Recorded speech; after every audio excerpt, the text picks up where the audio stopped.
My daughter told me she was flying to Paris at 9 o'clock that night. At 8:47, I found her passport in my safe. I stood there with the little blue booklet in my hand, staring at her photograph as if the picture might explain something. It did not. The passport belonged to Claire Mercer. Date of birth, March 18th, 1982. Issued 3 years earlier. Expiration date still 7 years away. Current photograph. Current signature. Current passport. And unless international travel had changed considerably since the last time I left the country, my daughter was not getting on a flight from Washington Dulles to Paris without it. My phone buzzed on the dresser behind me. A text from Claire. At the gate, boarding soon. Love you, Dad. Try not to reorganize the garage while I'm gone. I read the message. Then I looked at the passport again. I was 70 years old, not 90. I had spent 36 years working in internal audit and compliance for a regional bank before retiring. I had learned early that when two facts contradict each other, the worst thing you can do is immediately choose the one you prefer. So, I did not call Claire and accuse her of lying. I checked the passport again. Maybe it was expired and I had misread it. It wasn't. Maybe it belonged to somebody else. It didn't. Maybe she had replaced it. Possible. People lose passports, people get replacements. But Claire had never mentioned losing one, and I knew why this one was in my safe. 7 months earlier, a pipe had burst in the finished basement of Claire and Ben's house in Alexandria. Most of the damage was drywall and flooring, but while contractors were tearing things apart, Claire brought a gray document envelope to my house. Birth certificate, marriage certificate, her passport. A few insurance papers. Your safe is better than our kitchen drawer, she had said. About 2 months later, she picked up most of the documents. Apparently, the passport stayed behind. That was easy to understand if you were not planning to leave the country. Harder if you were texting your father from an international departure gate. I called her, straight to voicemail. That could mean anything. She might have turned the phone off before boarding. I left no message. Then I called her husband. Ben answered on the 4th ring. Hey, David. Hi, you busy? Trying to convince Noah that cereal is not dinner. In the background, I heard my 17-year-old grandson say, It has vitamins. Ben said, It has marshmallows. Normal, completely normal. How's Claire? I asked. Probably complaining about airplane food by now. She boarded? As far as I know. What time was the flight? 9:10, I think. Claire had told me 9. Close enough. You didn't take her to Dulles? No. Company car picked her up at the Arlington office. Why? No reason. I looked down at the passport. Then I asked a question I tried to make sound casual. She almost forget anything? Ben laughed. She always forgets something. Passport? There was a pause, small, maybe half a second. No, I saw that. I said nothing. Ben continued. She had it in the outside pocket of her carry-on. That was specific. Too specific for me to dismiss. You sure? Yeah, she checked for it about 6 times before she left this morning. I stared at Claire's passport. Good. Why? I was just thinking about the time your mother-in-law made us drive halfway back to Baltimore because she thought she left hers on the dresser. Ben laughed. Susan had done exactly that in 2009. My wife had been gone almost 2 years, but certain family stories still allowed people to mention her without lowering their voices. No, Ben said. Claire definitely had hers. All right. You okay? Fine. You sound strange. I'm holding a tire pressure gauge. That confused him enough to end the question. After we hung up, I sat on the edge of the bed. Now I had 2 problems. Claire said she was at Dulles boarding a flight to Paris. Ben said he had seen her passport in her luggage that morning. The actual passport was resting on my knee. Maybe Claire had obtained a replacement and Ben had seen that. Still possible. I reminded myself of that twice. Then I opened the document envelope. Her birth certificate was gone. Marriage certificate gone. Insurance papers gone. Only the passport remained. Under it was a folded yellow sticky note in Claire's handwriting. Dad, leave this here for now. I'll explain later. I read it again. I had never seen the note. It had been folded once and stuck beneath the passport, where I would not have noticed unless I lifted the booklet. There was no date. I turned it over. Blank. That changed the situation. Claire had not simply forgotten her passport. At some point, she had deliberately left it in my safe, and planned to explain why later. My first instinct was to call her again. My second was stronger. Wait. That was something Susan had taught me. I was the one in our marriage who wanted to solve things before dinner. Susan could live with uncertainty until breakfast. It was irritating when she was alive, useful after she was gone. I put the passport and note on the dresser instead of returning them to the safe. Then I went downstairs. Noah had texted me. "Grandpa, you watching the Nationals game?" I replied, "Not if they keep pitching like this." A few seconds later, Dad says the same thing. I smiled. Then I typed, "You doing okay with your mom gone all week?" His answer came quickly. "Yeah, she'll be back Wednesday." Claire had told me Thursday. I looked at the message. Could be nothing. Flights change. People confuse dates. I typed, "Thought she said Thursday." Noah. "Maybe. I just know she has the thing Tuesday." I stopped. "What thing?" The typing bubbles appeared, disappeared, appeared again. Then, never mind, I probably mixed it up. I stared at the screen. My grandson was not a skilled liar. At 12, he once denied eating a chocolate cake while chocolate frosting was still on his chin. At 17, he had improved only slightly. I called him. He answered with, "I really did mix it up." "Hello to you too." He sighed. "Hi, Grandpa. What thing does your mother have Tuesday?" "I don't know. You just told me she has something Tuesday." Dad said I wasn't supposed to worry about schedules. That was an odd answer. Whose schedule? Another pause. Mom's? Is she coming back before Paris? No. The word came out too quickly. Then Noah corrected himself. "I mean, she's in Paris." "Right." I heard Ben in the background. "Noah?" My grandson lowered his voice. "I have to go." "Noah." "What?" "You're not in trouble." "I know." "Good." He hung up. I remained at the kitchen table. 3 facts now bothered me. The passport, Claire's note telling me to leave it in the safe until she explained, and Noah's reference to something happening Tuesday, while Claire was supposedly 4,000 miles away. At 9:23, Claire texted again, turning phone off. "I'll message when we land." No photograph from the gate, no boarding pass, no complaint about security. Nothing unusual about that. Claire was 44 years old. She did not owe her father documentary proof every time she traveled. That mattered too. I had no right to turn concern into surveillance simply because something did not make sense to me. So I made coffee I did not need and sat at the kitchen table. Claire was my only child. After Susan died, she became too attentive for a while, not controlling. At least I had not called it that then. She brought groceries I did not ask for, started calling every morning, asked whether I had taken the car in for service, wanted copies of my medication list, even though I took exactly 1 prescription and could pronounce it without assistance. I understood why. Her mother had died after 10 difficult months, and Claire had spent enough time in hospitals and pharmacies to start treating every person she loved like a problem that might become urgent if she looked away. Eventually, I told her to stop checking on me every morning. She laughed, then kept doing it 3 times a week. We found our balance, or I thought we had.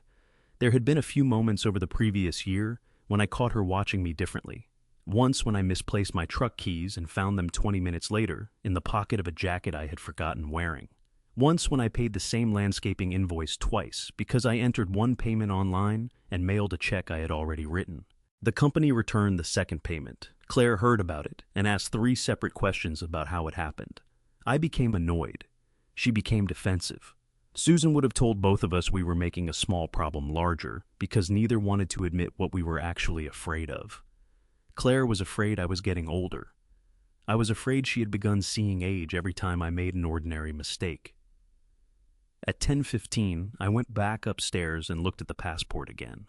Something about the sticky note kept bothering me. "Dad, leave this here for now. I'll explain later." Not, "Forgot this." Not, "Keep safe, leave this here." That was intentional. I took a photograph of the passport and the note. Then I returned both exactly where I found them. At 10:38, Ben called me. That was unusual. "Everything okay?" I asked. "Yeah." He sounded careful. "Claire just texted me." "Good. She said you called her." "I did." "She was worried something happened." "Nothing happened." A pause. "David, is there something you need?" That was not how Ben normally spoke to me. We had known each other 18 years. He called me David when we disagreed, and Dad when he wanted something repaired. Why would I need anything? "You sounded off before." "I'm tired." "Okay." I waited. Then I asked, "What hotel is she staying at?" He hesitated. "I'd have to look." "She didn't tell you?" "She did." "I don't remember the name." "Where in Paris?" "Near the conference." "Which conference?" Another pause. Lighting design, hospitality, something like that? Claire worked as a senior project manager for an architectural lighting company. A Paris trip was entirely believable. That was what made the rest harder. Ben? Yeah? Did you actually see Claire Lee Dulles? Silence. Then he said, "What kind of question is that?" "A simple one. The car picked her up." "Did you see her get in?" "No, I left before she did." I looked at the dark kitchen window. "Then how did you see the passport in her carry-on?" He did not answer. "Ben?" "I saw her packing." "That was not what you said before." Another silence. "You're picking apart words." "Only because the words changed." His voice hardened slightly. "David, Claire is on a work trip. I hope she has a good one. What is going on?" I looked toward the stairs leading to the bedroom where her passport sat in my safe. "I don't know yet." That answer seemed to bother him more than an accusation would have. "Please don't start calling people." "Why would you say that?" "Because you investigate things." "I used to audit bank operations." "I did not interrogate my family." "You know what I mean." "I did, unfortunately." "Good night, Ben." "David," I ended the call. Then I wrote 3 things on the yellow legal pad I kept beside the phone. Claire says Paris. Passport deliberately left here. Ben lied about seeing it. I did not write a theory. That came later. The next morning, before Claire was supposed to have landed in France, I planned to find out one simple thing first: whether there had ever been a Paris trip at all. At 6:08 the next morning, Claire texted me. Landed, exhausted. Getting coffee before baggage claim. Paris was 6 hours ahead of Virginia. The timing was believable. That irritated me. A lie is easier to deal with when it is sloppy. I waited 12 minutes before answering. "Glad you made it safely. Get some rest, nothing else." No question about the hotel, no demand for a photograph, no mention of the passport. Then I made breakfast and did something I was not particularly proud of. I searched for Claire's conference. She had never given me the name, only said it involved architectural lighting and hospitality design. Claire's company worked on hotels, restaurants, office buildings, and large residential developments, so almost any design conference could plausibly involve her. Within 20 minutes, I found 3 events in France connected to lighting or architecture. One had happened in June, one was scheduled for October. The third was that week, but it was in Lyon, not Paris. That proved nothing. Companies send employees to client meetings that never appear online. I searched Claire's employer. There was a company post from 2 weeks earlier announcing representatives who would attend an international hospitality design event. Claire's name was not among them. Again, not proof. I closed the laptop, then reopened it. Retirement gives a person too much time to make bad judgment look thorough. At 7:30, I called Claire's office. A receptionist answered. "Lumen Architectural Group, good morning. This is David Mercer. I'm trying to get a message to Claire Mercer." "Sure, I can transfer you to her voicemail." "She's traveling this week, correct?" There was a pause. "I believe she's out of the office." "In Paris?" Another pause. The young woman became careful. "I don't have her travel schedule, sir." That was the professional answer. I should have stopped. Instead, I said, "I'm her father. I'm trying to figure out whether to call her work phone or wait until she's back." "I understand." Keyboard sounds. "She's marked as personal leave through Thursday." I sat straighter. "Personal leave?" "Yes, sir." "Not business travel?" "I'm sorry, I only have the leave status." "That's fine." I thanked her and hung up. Then I sat there feeling both vindicated and ashamed. Claire had lied about Paris. That was no longer a theory I could easily explain away with a replacement passport. But I had also called her employer and asked questions she had not invited me to ask. Susan would have raised one eyebrow at me. That eyebrow had managed our marriage for 43 years. Claire inherited it. When she was 16, she could communicate disappointment without moving anything except one eyebrow and a corner of her mouth. Susan used to say, "That came from my side of the family." I told her nobody should brag about weaponized facial expressions. Claire was our only child, not by design. After she was born, Susan had 2 miscarriages and then a surgery that made another pregnancy unlikely. We never told Claire she had been our last chance at anything. That would have been too much weight to place on a child. But I sometimes wondered if she felt it anyway. She grew up surrounded by adults who paid close attention. Maybe too close. At 44, she was competent in ways that made parenting her mostly unnecessary.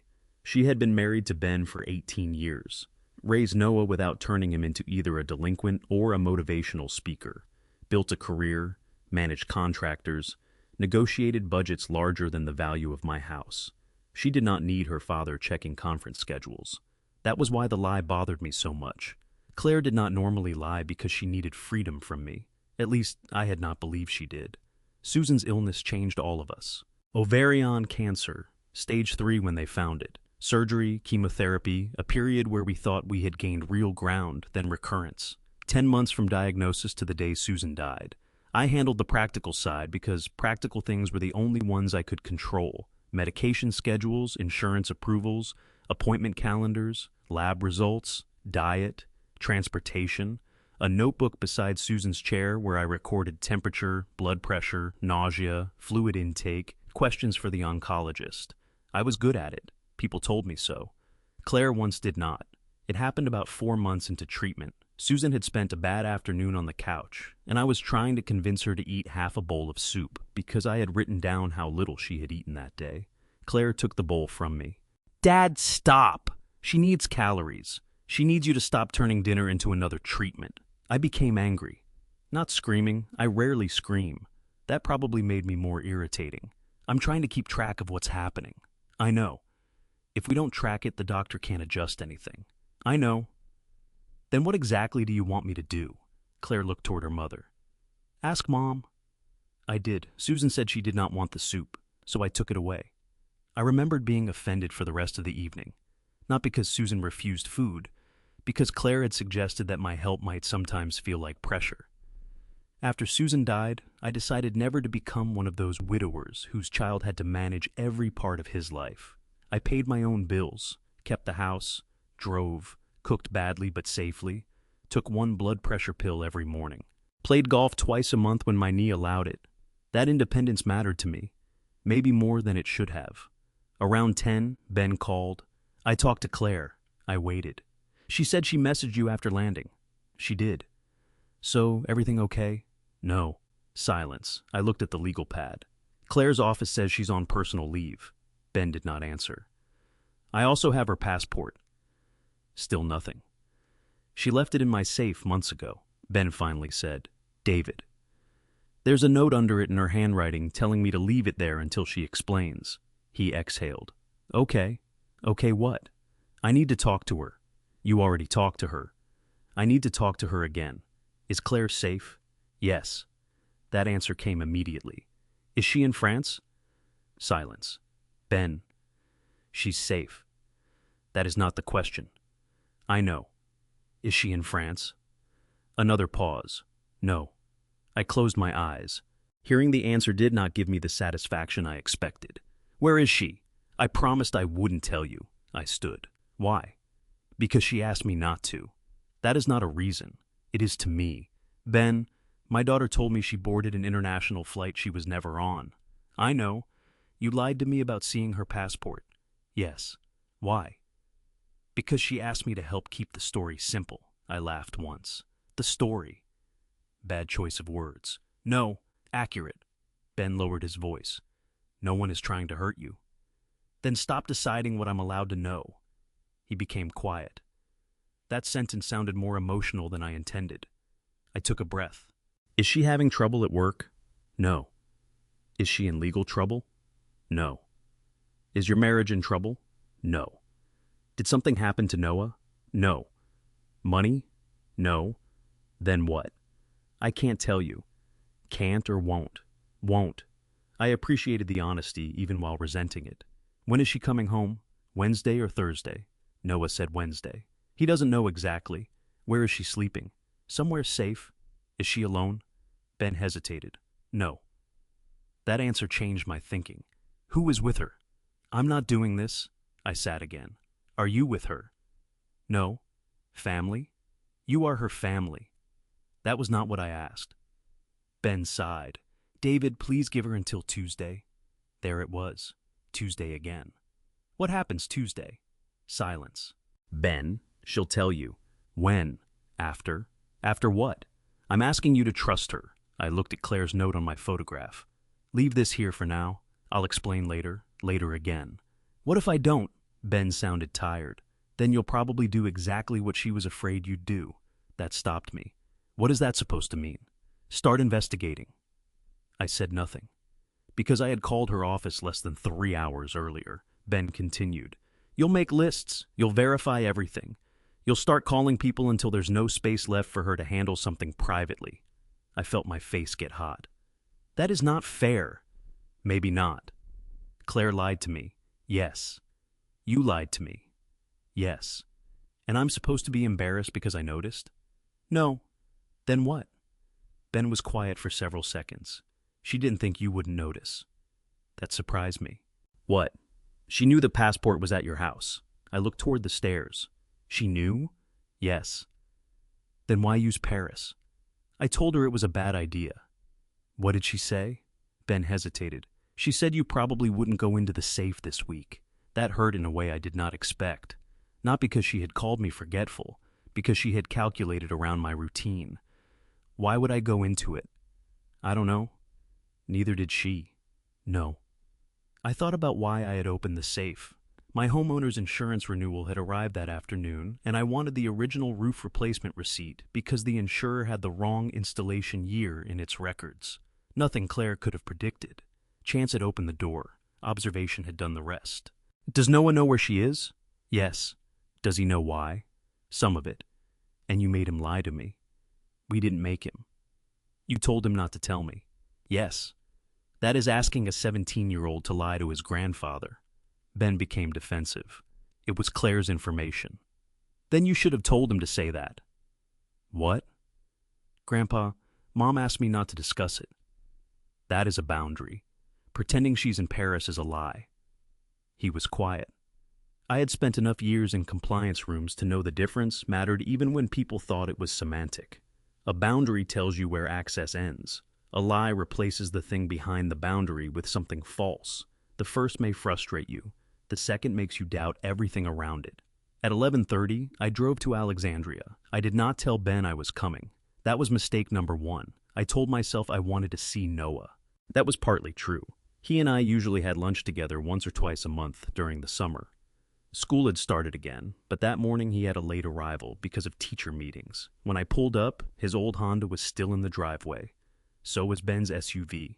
Claire's Lexus was gone. Ben opened the door and stared at me. You drove down. Yes. Why? To see my grandson. He looked at me for a long moment. Did you ask him? No. That sounds familiar. I heard it. I did not like it, but I heard it. I'll leave if this is a bad time. Ben's expression softened slightly. No, come in. Noah was at the kitchen counter eating toast. Grandpa. He looked guilty before I said anything. That bothered me more than Ben's defensiveness. Finish breakfast. I'm done. You have one bite left. He ate it. Some authority survives every family crisis. I noticed Claire's work laptop on the desk in the adjoining room. Black case, company asset tag, charging cable attached. A senior project manager attending an international conference would normally take it. Another clue. I did not mention it. Noah grabbed his backpack. Ben said, I can take him. I'll do it. Noah looked at his father. Ben looked at me, then nodded. In the car, I said nothing about Claire for the first 5 minutes. Noah finally did. I'm sorry. For what? For lying. I kept my eyes on the road. You were put in a bad position. I could have just told you. Told me what? He stared out the passenger window. That Mom isn't in Paris. I know that now. He turned toward me. Dad told you? Yes. Noah became quiet. I did not ask where she was. That took effort. Instead, I asked, Are you scared? His answer came immediately. A little. That changed everything. Not angry, not confused, scared. About your mother? He nodded. Is she sick? Noah looked down. I'm not supposed to tell you. I gripped the steering wheel. Then don't. He looked at me, surprised. I meant it. For almost 30 seconds. Then he whispered, I just don't understand why the hospital thing has to happen Tuesday if they don't even know for sure yet. I kept driving. Noah covered his mouth with one hand. I wasn't supposed to say that. I did not ask him another question. I no longer needed to know whether Claire's fake trip was connected to work, money, marriage, or some private decision I had no right to enter. My daughter had lied about Paris because something was happening at a hospital on Tuesday. And whatever it was, my 17-year-old grandson was afraid. I drove Noah to school without asking one more question. That was harder than it sounds. Every instinct I had wanted to turn his accidental sentence into a checklist. Which hospital? What kind of procedure? Who said they did not know for sure? When did this start? Was Claire having symptoms? Did Ben know everything? Instead, I pulled into the student drop-off lane and said, "You didn't do anything wrong." Noah stared at his backpack. "I told something Mom didn't want you to know." "You told me because you're worried." "Still." "Listen to me." He looked over. "I'm not going to call your mother and say you told me." His shoulders dropped slightly. "Okay. And if she asks whether you said something?" He looked nervous again. "Don't lie." "What do I say?" "Tell her the truth. You said more than you meant to." He nodded. Then I added, "And if any adult asks you to make up another country so I won't ask questions, you can refuse." A small smile appeared. "Paris was Mom's idea." "Of course it was." "She said it was believable because of work." "It was." "She spent like an hour figuring out flight times." That detail irritated me more than it should have. Not an impulsive lie, a constructed one. "Go to school." He opened the door, then looked back. "Grandpa?" "Yes." "Mom isn't dying." I held his eyes. "Do you know that?" He swallowed. "No." There it was. "Okay," I said. He got out. I waited until he reached the doors before driving away. I did not go home immediately. I parked at a Panera 3 miles from the school, bought coffee, and opened my phone. There is a line between checking facts you already possess and invading somebody else's privacy. I knew because I had spent half my career drawing lines like that for employees who insisted they were only trying to help. So I made rules. I would not call hospitals. I would not impersonate Claire. I would not try to access medical portals, insurance accounts, or anything belonging to her. I would not call her coworkers again. The office call had already gone farther than I liked. I would only review information that had come directly to me before this week. My own email, my own messages, documents already in my possession. That still left plenty. I searched Claire's name in my email. Most results were ordinary. Vacation photographs, tax questions, a contractor estimate she wanted me to review, Noah's school fundraiser. Then, 11 weeks earlier, I found a message with the subject line. Mom's records, Claire had written. "Dad, do you still have the pathology paperwork from Mom's surgery? I need her exact diagnosis and age at diagnosis for a health history form." I remembered answering. I had scanned 6 pages from Susan's oncology binder and sent them. Claire replied, "Perfect. Thanks." Nothing else. At the time, I assumed a new doctor wanted family history. At 44, everybody starts collecting specialists. I searched our text messages. 2 weeks after the email, Claire had asked, "Did Mom ever do genetic testing after the cancer diagnosis?" My reply, "Don't remember." "Why?" Claire, doctor asked. "No big deal." Me, "I can check the binder." Claire, "No rush. I had forgotten." Apparently I never checked. That bothered me for a different reason. Not because I believed the answer could have changed Susan's outcome, because Claire asked for information and I failed to follow through. Then I remembered the binder itself. I drove home. Susan's cancer records were in a plastic storage box in my office closet. I had not opened them in more than a year. The first months after she died, I could not bring myself to throw away anything connected to treatment. Appointment calendars, medication printouts, lab reports, hospital discharge instructions. Then one afternoon, Claire asked why I still had a folder containing instructions for managing a drain that had been removed before Susan entered hospice. I told her I might need the records. For what? I had no answer, so I boxed them. Now I carried the box downstairs and spread its contents across the dining table. I was not looking for a diagnosis. I already knew that. High-grade serous ovarian cancer. What I wanted was anything about genetics. It took 40 minutes. A consultation note from Susan's oncologist included a line under family history, genetic counseling recommended. A second note, 3 weeks later, patient interested but wishes to defer until after current treatment cycle. Then, nothing. No test result. No counseling report. I checked every page. Susan had never completed it, at least not in the records I had. I sat back. Claire's question suddenly had a shape. Her mother developed ovarian cancer at 65. Claire was 44 now. Maybe a doctor had asked about hereditary risk. That did not explain a hospital procedure Tuesday, but it narrowed my thinking. I searched my messages again, this time for words instead of names. Genetic screening, ultrasound biopsy, no, nothing. Then I searched Mom and scrolled through 6 months of Claire's messages. One from June caught me. We had been planning dinner. Claire wrote, "Can we do Thursday instead of Tuesday? I have an appointment." I replied, "Everything okay?" She answered, "Routine women's stuff. Don't become you." I had sent back, "Too late." Then a thumbs up. At the time, it was a joke. Now I looked at it differently. Routine women's stuff. A health history form. Her mother's pathology. Question about genetic testing. Personal leave. A hospital Tuesday. None of that proved cancer, but it was enough that the word entered the room. I stood and walked outside. Susan had planted a hydrangea beside the back steps 15 years earlier. It was too large now. Every spring I threatened to cut it back. Every spring Claire told me her mother would haunt me. I sat on the step beside it. There are fears you can inspect, and fears that immediately become memories. Cancer was the second kind. I remembered Susan's first scan, the surgeon's office, Claire standing at the vending machine and buying coffee none of us drank, the exact color of the blanket over Susan's knees during chemotherapy. I remembered more than I wanted. That was when I made my first wrong assumption. I decided Claire was hiding a possible cancer diagnosis because she wanted to protect me from reliving her mother's illness. It fit. Too well. When an explanation fits your own feelings that perfectly, you should become suspicious of it. I did not. Not yet. At 1:14, Claire texted from Paris.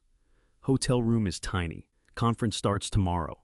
Going to try to stay awake until dinner." I looked at the message, then typed, "Hope the bed is better than the one we had in Rome." Susan and I once stayed in a hotel where the mattress folded inward like a taco. Claire replied, "Nothing could be worse. I could have ended the lie in that moment. Send the passport photograph. Ask which hospital. Tell her Noah had slipped." Instead, I put the phone down. At 3, Ben called. "I know you drove Noah to school." "Yes." "He told me." "Good. He also said he told you something." "Yes," Ben exhaled. "Claire is going to be furious." "At Noah?" "At me. She should be furious at the adults who put him in the middle." "I know." His voice sounded defeated. That softened me a little. "Ben, I found the emails where Claire asked about Susan's pathology and genetic testing." Silence. "I am not asking you for medical records, okay? I'm asking one question." He waited. "Does whatever happens Tuesday have something to do with the kind of cancer that killed Susan?" Ben did not answer. That was enough. I closed my eyes. "Is it ovarian cancer?" "We don't know." The words came quickly. "We do not know that." I gripped the edge of the table. "Has somebody told Claire she has cancer?" "No." "Then what do they know?" "David." "You already told me enough that pretending there's nothing happening is over." "I know." "Is she having surgery?" A long pause. "Yes." I stood. "What kind?" "I'm not supposed to give you details." "Is it major?" "Not in the way Susan's first surgery was." "That is not especially comforting." "I know." "Is Claire in a hospital now?" "No." "Where?" "I'm not telling you." "Ben?" "She's staying near the hospital." "Alone?" "No." "Who is with her?" "A friend." "Who?" I said, "I'm not telling you." I walked to the kitchen window. "Are you going Tuesday?" "Yes." "What about Noah?" "My sister is staying with him Monday night." "So you're leaving Monday?" "Yes." "Where?" Silence. "Fine." I could hear myself becoming the man Ben had described. Question after question, reducing uncertainty by force. I stopped. "Does Claire know you're telling me this?" "No." "Then stop." Ben seemed surprised. "What?" "Don't give me anything else she didn't authorize." "David, you were just—" "I know what I was doing." I sat down. For almost a minute, neither of us spoke. Then Ben said, "She's scared." That was not a medical detail, so I let him continue. "She's been scared for weeks." "Why didn't she tell me?" Another pause. "You think you know why." "I think she didn't want me reliving Susan." "That's part of it." "Part." I noticed the word. "What's the other part?" "I think that needs to come from her." I almost pushed. Instead, I said, "All right." Ben sounded relieved. Then I asked something different. "Does she want me available Tuesday?" "No." That answer hurt. "Not maybe, not later." "No." "Did she specifically say that?" "Yes." "When?" "Yesterday." I looked toward the box of Susan's records. "What exactly did she say?" Ben hesitated. "She said if you found out before the procedure, you'd try to come." That sounds possible, and she doesn't want that. I swallowed. Does she not want me at the hospital or not want me involved at all? I think hospital. You think? Yes. Then don't translate for her.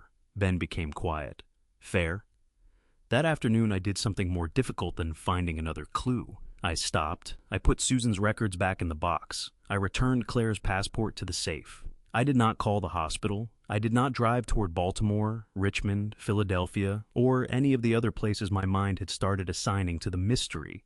At 6:13, Claire called. Bonjour! Her French accent was terrible. It always had been. Bonjour! You sound tired. I am. Jet lag? Probably. We both knew. She kept talking anyway. She described a cafe, rain, a tiny elevator, a woman at the front desk who spoke better English than Claire spoke French. The details were good. Maybe borrowed from memory. Maybe invented. Maybe taken from a hotel she had stayed in years earlier. I listened. Then she asked, How's Noah? Fine. Did you see him today? Yes. A pause. He said you drove him to school. I did. Another pause, longer this time. Did he say anything strange? I looked out at Susan's hydrangea. He's 17. Most things he says qualify. Claire did not laugh. Dad. Yes? Please don't start worrying about things you don't understand yet. There it was. Not denial, not anymore. I answered carefully. I already know you're not in Paris. Silence. I could hear her breathing. Then she said, How? Your passport is in my safe. She did not speak. I found your note too. Another silence. Finally, she said, I wondered if you would. Why Paris? I can't do this tonight. That is okay. She sounded startled. What? I said that is okay. Dad, I know something medical is happening Tuesday. Her breath caught. Noah didn't mean to tell me. She whispered something I could not hear. Do not be angry with him. I'm not. Good. He's scared. I know. That was the first moment her voice broke. I wanted to ask everything. Instead, I asked one question. Are you safe tonight? Yes. Then I can wait. Claire became very quiet. When she finally spoke, she said, I didn't lie because I thought you couldn't handle hearing the word cancer. That was the first crack in my theory. I gripped the phone. Then why? She answered so softly I almost missed it. Because I wasn't sure you could handle not being the one who decided what happened next. For several seconds I could hear nothing except Claire breathing. I sat down. What did I decide? You're doing it already. I asked a question. You've asked about 20? I didn't know where my daughter was. I know. You told me France. I know. Ben lied to me. I know. Noah was put in the middle. I know, Dad. Her voice broke again. That stopped me more effectively than anything else could have. I lowered mine. All right. Neither of us spoke. Finally, I said, Tell me what you want me to know. Claire inhaled slowly. I'm in Baltimore. That was less than an hour and a half from my house, closer to me than Dulles Airport. I looked toward the dark window. Where are you staying? With Anne. I knew Anne Sullivan, Claire's college roommate. She had been at our house enough during her 20s that Susan used to keep the kind of coffee Anne liked in the pantry. Anne was now a physical therapist outside Baltimore. Does Anne know everything? Yes. Ben? Yes. Noah? Enough. And me? Claire did not answer. I almost said, Apparently not. I let it go. What happens Tuesday? I'm having surgery. What surgery? She was quiet for a long time. Then she said, They're removing both ovaries and my fallopian tubes. I closed my eyes. There are medical words that remain clinical until they belong to your child. Why? Because I tested positive for a BRCA1 mutation. I knew enough to understand the significance, not enough to pretend I understood every decision connected to it. When? The genetic result came back in June. The email asking for Susan's pathology had been in May. The question about genetic testing came afterward. It lined up. Does that mean you have cancer? No. The answer came immediately. Have they found something? Yes. My hand tightened around the phone. What? A mass on my right ovary. How big? Dad. I'm asking. I know. She took a breath. A little over 4 centimeters on the last ultrasound. Did they biopsy it? No. Why not? You don't usually stick a needle into an ovarian mass just to find out what it is. I stopped. I did not know that. What have they done? Ultrasound, MRI, Blood work. I've seen a gynecologic oncologist. CA 125? Silence. Then, how do you know that? Your mother. Of course. Susan had that blood test so many times I could still remember the numbers climbing and falling.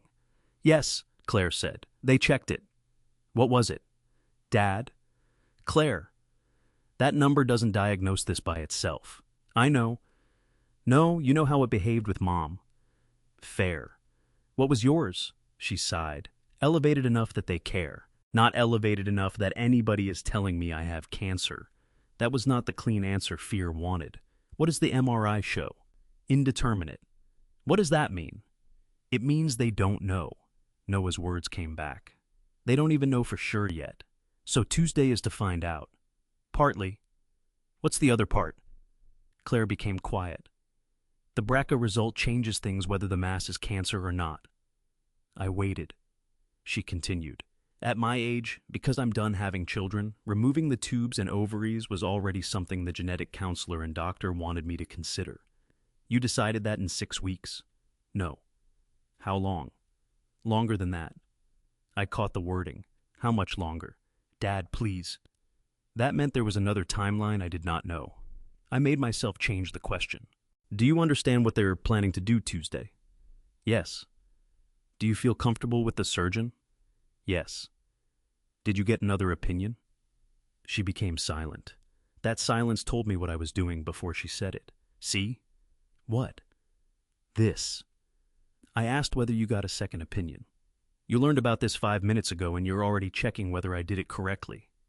I stood. That is a normal question. It is normal for you. What does that mean? It means if I say no, you'll tell me I need one. I might. And if I say yes, you will ask who, where, what they said, whether they saw the images themselves, whether the hospital is the best place for this, whether I asked about surgical menopause, whether I asked about pathology, whether... Those are reasonable questions. I know. Her voice became quiet. That's why it's so hard to explain. I did not answer. Claire continued. You don't ask ridiculous things. You ask good questions until the person answering them starts wondering whether they're allowed to stop. That hurt because I recognized it. Not from family, from work. I had interviewed branch managers after losses and compliance failures. I rarely accused anyone. I simply kept asking until the inconsistency became visible. It had been a useful skill. Apparently skills do not understand when you retire. I am your father. I know. I'm supposed to care. I want you to care. Then what exactly don't you want? I don't want your fear becoming another vote. I sat back down. Another vote. Who gets votes? Me. Her answer came immediately. Ben gets an opinion because he's my husband, and this affects our life. The doctors give recommendations. I decide. And I don't get an opinion. Not unless I ask. I looked toward Susan's records stacked near the dining room. That's why Paris. Yes. That is an extraordinary lie to avoid telling your father he doesn't get a vote. I know. Did you consider just saying, Dad, I'm having surgery and I don't want medical advice? Yes. And? I didn't think you'd respect it. That was worse than being excluded, because now the argument was not about Tuesday. It was about what my daughter believed I would do with a boundary. Have I ignored your boundaries before? She did not answer quickly. Then she said, during Mom's treatment. I felt my back straighten. That was different. I knew you'd say that. She was sick. Yes. She needed help. Yes. I was her husband. Yes. Then don't compare that to me trying to control you. Claire went silent. The moment the words left my mouth, I heard them. She had not actually said control. I had. Dad, I rubbed my forehead. What? I'm not saying you didn't love her. I know. I'm not saying you made medical decisions without her consent. Then what are you saying? That sometimes Mom said yes because it was easier than watching you keep trying to make no become maybe. I stopped breathing for a second. That is not fair. Maybe? No, that is a serious thing to say. I know. Give me an example. Claire hesitated. I could hear her deciding whether to continue. After the second hospitalization, I knew exactly which one. Susan had developed an infection during chemotherapy and spent 5 nights in the hospital. When she came home, she told me she was done. Not forever, that week. She did not want to discuss the next treatment cycle. The oncologist had suggested delaying it. I had called the office the following morning with questions. What about it? Mom wanted 2 weeks where nobody talked about treatment. She got 2 weeks. No. She didn't? She got 1 day. I felt my jaw tighten. That isn't true. You printed questions for the doctor the next morning. That wasn't treatment. Dad, it was information. To you. I stood again. I could no longer sit. I was trying to understand what happened. I know. So was she. I know. You make "I know" sound like an accusation. Claire became quiet, then said, I'm trying not to make it one. That helped, a little. I walked into the living room. Susan's photograph sat on the bookshelf. Not one from the illness. One from Cape May 15 years earlier. Wind had blown her hair across her face, and she was laughing because I had taken 3 bad pictures in a row. She could tell me no, I said. Claire did not answer. She did tell me no. Sometimes. What does that mean? It means you're remembering the time she won. I stared at Susan's photograph.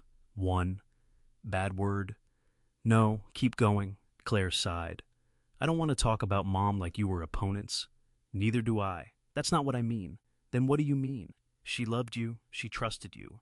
She also knew that once you were scared, you turned uncertainty into a project. I closed my eyes.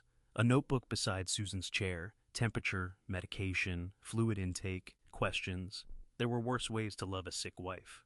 I still believed that. But maybe that was not the only thing that mattered. Claire said, I needed to make my decision before you started trying to make the uncertainty smaller. What decision? The surgery? You already decided before you came to Baltimore? Yes. Before telling Ben? No. Anne? She knew after Ben. Did Noah have a choice about knowing? He overheard enough that we had to tell him something. And then you all agreed to Paris. She went quiet. I suggested Paris. You planned flight times. Yes. Hotel details. Yes. Conference. Yes. That is not a boundary, Claire. I know. That is a coordinated lie. I know. You could have told me this was private. Yes. You could have told me you were taking personal leave. Yes. You could have told me absolutely nothing. Yes. But instead you made me believe you were in another country. She started crying. I know. There was no satisfaction in hearing it. I waited.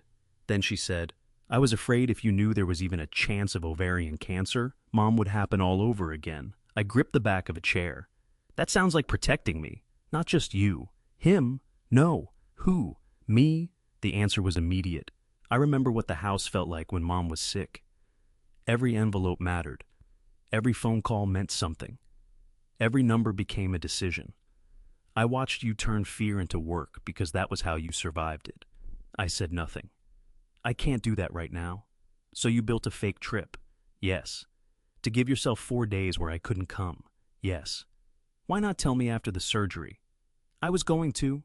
Wednesday? Probably. After pathology? No. Pathology may take longer. Then when? When I could talk about what actually happened instead of every possible thing that might happen. That was the first answer that made emotional sense to me, even while I hated the method. She wanted to tell a completed story. I wanted access to the uncertainty. What if there are complications? I asked. Ben is my healthcare proxy. That stopped me. Since when? 3 weeks ago. You changed it? There wasn't anything to change. He's always been the person I would want making decisions. I knew that. Of course he was. She was married. Still, hearing it in that moment felt like being formally moved outside a room I had assumed family entitled me to enter. Does he have the paperwork? Yes. Does the hospital? Yes. Anne? She has a copy. I almost asked why Anne had one, and I did not. Then I understood the answer before needing to hear it, because Anne was part of Claire's plan. I was not. Dad, I'm here. I'm sorry about Noah. You should be. I know. You made him responsible for maintaining a lie he didn't create. Yes. I'm more upset about that than Paris. I know. Stop saying you know unless you're going to do something with it. She went quiet. That was harsher than I intended. I sighed. I'm sorry. No, you're right. Another pause. I'll talk to him tonight. Don't make him comfort you. I won't. That answer gave me more confidence than anything else she had said. Then I asked, what do you want from me between now and Tuesday? She did not answer immediately. Nothing. That hurt. She must have heard it. I don't mean I want nothing from you. What do you mean? I want you to be my dad. I'm not sure what that means if I'm not allowed to ask questions. You can ask how I'm doing. That is a question? You know what I mean. I did. How are you doing? Claire laughed once through her tears, terrified. That was the first answer she gave me all night that did not contain a medical fact. What are you most afraid of? The pathology. I sat down again. Okay. And waking up afterward. Why? Because once they remove my ovaries, there's no changing my mind. I did not tell her that was obvious. I listened. And because if the mass is malignant, everything becomes different. Okay. And because Mom was 65, I waited. I'm 44. I know. She got 21 more years than this. I closed my eyes. There it was, the fear underneath the logistics. Not surgery, time. Claire, what? I am not coming to Baltimore Tuesday unless you ask me. She became completely silent. I mean it. Dad, I'm going to hate it. I know. I may clean the garage until the neighbors file a complaint. That produced a small laugh. But I will stay home. Her breathing changed. Thank you. I wanted to believe the conversation had finally reached something stable. Then she said, "There's one more thing I need to tell you before you find it yourself." I waited. It's about Mom's genetic testing. My eyes moved toward the box on the table. I found the note saying counseling was recommended. There was no result. There is a result. I stood. You have it? Yes. When did she test? During treatment. That can't be right. I went through every record. I know. Was it done at another hospital? No. Then why wasn't it in the binder? Claire became quiet. Because Mom asked them not to send the result home. I did not speak. She had it sent through the patient portal and asked the genetic counselor to call her directly. Why? Another silence. Then my daughter said, "Because she didn't want you to know yet." And suddenly Tuesday was no longer the only medical decision in my family that had been kept from me. I sat down again. The sentence did not feel real at first. Susan had kept a medical result from me, not a minor lab value, not something she forgot to mention. A genetic result that could affect our daughter. What was it? Claire answered quietly. Barcia 1 positive. I closed my eyes. The same mutation Claire had just told me she carried. When did Mom find out? About 6 weeks before she died. That placed it after the recurrence. After the second chemotherapy plan had failed. After the oncologist had begun talking less about remission and more about control. Were you with her? For the counseling appointment. You went? Yes. I thought you were working that day. I took personal time. I remembered the afternoon. Susan told me Claire had stopped by after work. They ordered Thai food because I was at the pharmacy, arguing with an insurance company over an anti-nausea medication. Apparently my memory of that day had been incomplete for 2 years. Why didn't she tell me? Claire said nothing. Did she tell you why? Yes. What did she say? Dad. I'm asking what my wife said about me. I know. Then tell me. Claire breathed out slowly. She said she didn't want the last part of her illness to become the beginning of mine. I frowned. What does that mean? She knew what you would do if you learned there was a hereditary mutation. I would have wanted you tested. Yes. That is not unreasonable. No. Then, she didn't want you watching me for symptoms while she was still dying. I stood again. I had apparently forgotten how chairs worked. I would not have done that. Claire became quiet. You don't know that. I know myself. So did Mom. That hurt. What else did she say? She said you would start reading everything. I probably would have. You'd ask her doctors questions about what it meant for me. Yes. You'd ask me when I was getting tested. Yes. And if I said I wasn't ready, you'd explain why being ready wasn't medically relevant. I did not answer. Because I could hear myself saying exactly that. Not cruelly, not angrily, calmly, probably with printed information. What did you want? I asked. At the time, yes. I wanted Mom alive. Her voice cracked. I didn't want another thing to be afraid of. The answer was so simple that my question suddenly felt oversized. Did Susan ask you not to test? No. What did she ask? Claire took a moment. She told me to talk to a genetic counselor when I was ready to hear the answer. When you were ready? Yes. Not immediately. No. I walked to the window. That was not how I would have approached it. A genetic risk did not improve because somebody waited until they felt emotionally prepared. That was exactly the thought that entered my mind. And because I had finally started noticing myself, I heard the problem inside it. Claire continued. Mom said there was a difference between useful information and information you can actually use. That sounds like her. She said if I tested only because everybody was terrified, then whatever result came back would own the room. Also Susan. She could turn one sentence into something irritatingly difficult to argue with. When did you tell Ben? The night Mom told me. He's known for 2 years? Yes. I gripped the windowsill. And neither of you told me? No. Did Noah know? Not until this summer. So for almost 2 years, everybody closest to me knew Susan had tested positive except me. Anne didn't know until recently. That is not especially helpful. I know. Did your mother ask you to keep it secret forever? No. How long? Claire hesitated. She didn't give me a date. Then why didn't you tell me after she died? There was a long silence. Because I didn't get tested. I turned from the window. For 2 years? Almost. Knowing your mother was positive. Yes. I sat down again. Why? I wasn't ready. I nearly answered, stopped, then said, Tell me what that means. Claire was quiet. For the first year, every doctor's office smelled like Mom. I closed my eyes. I know that sounds stupid. It doesn't. I couldn't go into an oncology building without thinking of that last winter. I didn't want somebody telling me percentages. I didn't want to make decisions about surgery. I didn't want to look at Noah and wonder what I might have passed to him. That last part was new. Can Noah inherit it? Yes. I knew enough genetics to understand why she had been afraid to say that. Has he been tested? No. Should he be? Not now. I almost asked why, then remembered who was speaking. Okay, Claire continued. I saw my regular doctor. I kept up with appointments. I wasn't ignoring my health completely. But you avoided genetic testing. Yes. Did Ben agree? No. That surprised me. He wanted you tested. Yes. And he didn't force the issue. He couldn't. No. He asked more than once. What did you tell him? That I knew. I almost smiled despite everything. Apparently that phrase irritated all generations equally. What changed this year? My gynecologist retired. That was not the answer I expected. The new doctor took a much more detailed family history. I told her about Mom, including the BRCA result.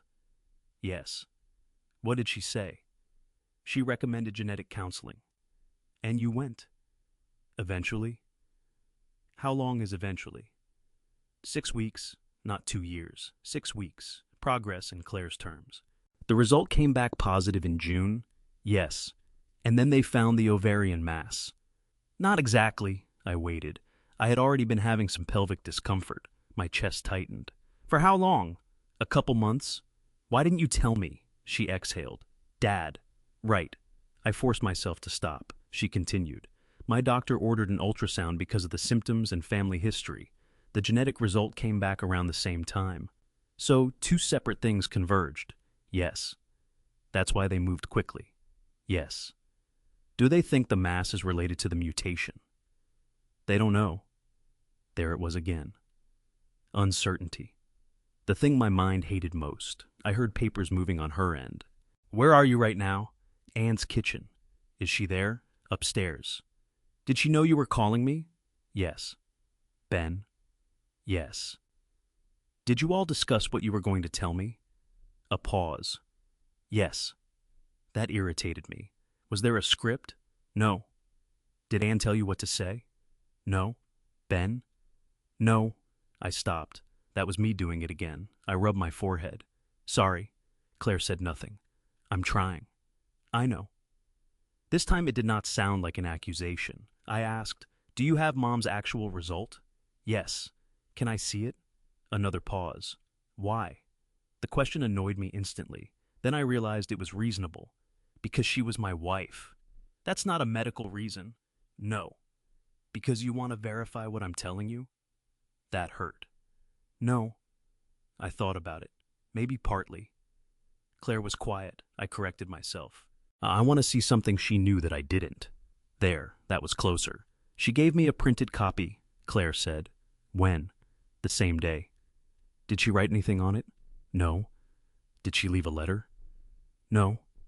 I was almost relieved. A secret deathbed letter would have been too much. Susan had not been arranging a mystery for me to solve 2 years later. She had simply made a private medical decision while she was alive. That was harder to dramatize, harder to resent cleanly. I can send you the report, Claire said, only if you want to. She became quiet. That's new. I know. Do you want it? Yes. Then I'll send it. A minute later, my phone chimed. The photograph showed a 2-page laboratory report. Susan Mercer, her date of birth, specimen information, then the result. Pathogenic variant identified in BRCA1. I did not need to understand the string of letters and numbers beneath it. The important part was clear. At the bottom, Susan had written one thing in blue ink. Not to me, to Claire, no decisions tonight. Love, Mom, I stared at those words. Of all the things Susan could have written beside a frightening result, she had written that. No decisions tonight, not fix this, not call someone, not make a plan. Just give fear one evening without requiring it to become action. I sat there until the screen dimmed. Dad? I'm here. You okay? No. Do you want me to stay on? Yes. So she did. For a while, neither of us talked. That was unusual for me. After maybe 2 minutes, I said, Did she ever plan to tell me? Yes. You're sure? She told me she would. When? When she could talk about it without you immediately making it about what I needed to do. I winced. She said that? Not exactly. Then don't put words in her mouth. Claire stopped. That came out sharper than I meant. I'm sorry. No, you're right. She thought for a moment. Her exact words were, I need your father to be my husband for a little while longer before he becomes your risk manager. I closed my eyes. That sounded so much like Susan I almost heard her voice. Not cruel, dry, affectionate, accurate enough to hurt. She called me that? She was smiling. That does not improve it. It probably did to her. I could not argue with that. Claire continued. She loved that you handled everything. Apparently not everything. No. The word came gently. That was the point. I looked at Susan's report again. What happened before she could tell me? Claire did not answer immediately. Mom got worse. I knew. She went back into the hospital. I knew. Then hospice came up. I knew. And after that, there was never a good time. I sat with the sentence. There was time. Yes. She was conscious. Yes. She talked to me. Yes. She chose not to tell me. Yes. There was no way around that. My wife had died while holding information she intended, at least once, to share with me. Then circumstances changed. Maybe fear changed. Maybe priorities changed. Maybe she simply decided the result belonged more to Claire than to me. The possibility made me feel excluded from a marriage that had already ended in the most permanent way available. I wish I knew why she never told me, I said. Claire's voice softened. I think I do. I waited. The night before hospice came to the house, Mom asked me whether I had scheduled genetic counseling. What did you say? I said no. What did she say? Nothing at first. Claire paused. Then she told me not to let her dying turn into a deadline for my life. I closed my eyes. And then? She said if I ever wanted to tell you about the test, I could. Could? Yes. Not should. No. Then she left it to you. Yes. That answer changed something. Susan had not merely kept a result from me. She had handed control of that information to our daughter. And for almost 2 years, Claire had chosen not to use it. Not because she forgot. Not because Ben convinced her. Because telling me about Susan's result would have immediately raised the question Claire was not ready to answer. When are you getting tested? My daughter had known me well enough to predict that question. I hated that she was right. Claire, yes, I'm angry. I know. At Mom, too. I know. At you. I know. And at myself, which is making the other two more complicated. She let out a breath that sounded almost like a laugh. That sounds healthy. Don't get used to it. Then I asked, why did you finally decide to tell me about Mom's result tonight? Claire was quiet. Because you found the passport. That can't be the whole reason. No. Then what is? Another long silence. When I wake up Tuesday, there are 2 possible versions of my life. I gripped the phone. One where pathology eventually says the mass was benign and we deal with the surgery and the genetic risk. And the other, you know. I did, she continued. I didn't want to go into surgery knowing there was still one secret between us that belonged partly to Mom. I stared at the genetic report. That was the midpoint I had not seen coming. Paris was not the central lie. The passport was not the central clue. The surgery was not even the oldest secret. For almost 2 years, my daughter had been carrying information from my wife, because both of them believed my love became hardest to live with when fear gave me something to manage. And for the first time, I could no longer decide that the only problem was how they had kept me outside. I had to ask what I had done. Over 30 years of loving them, that made outside feel safer. I stood in front of the safe holding Claire's passport and tried to remember exactly when she had left it. The basement pipe burst in January. I knew that because it happened the same week the temperature dropped below 10 degrees and half of Northern Virginia discovered which contractors answered their phones after dark. Claire brought the document envelope to my house 3 days later. That put the sticky note months before the ultrasound, months before the genetic test, months before Tuesday's surgery, but not before she knew about Susan's BRCA result. That distinction mattered. I returned the passport to the safe. Then I did what I had promised. Nothing. For most of Saturday. At 4:20, my phone rang. Claire. I answered immediately. Hi. Did you call my office? There was no hello. I closed my eyes. Yes. When? Yesterday morning. Why? I wanted to know whether Paris was actually a work trip. You called my employer. I called the main number. That is my employer. I didn't ask for medical information. You asked whether I was traveling. Yes. Dad. I know. No, I don't think you do. Her voice was controlled. That was worse than yelling. The receptionist messaged me today because she was worried something had happened to you. I sat down at the kitchen table. I'm sorry. She thought maybe you were confused about where I was. That stung. I was not confused. I know. She asked whether she should have transferred you to HR because you were asking about my leave status. I didn't ask to speak to HR. That's not the point. I rubbed my forehead. No, it isn't. I know. Claire went silent. I caught myself. Sorry. Do you understand why I didn't tell you? Yes. Then tell me. That surprised me. I took time before answering.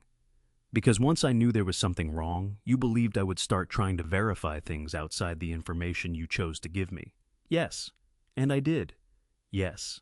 I stared at Susan's hydrangea through the window. That doesn't make Paris okay. No. Or involving Noah. No. But it does mean you were right about part of my reaction. Claire's breathing softened slightly. Thank you.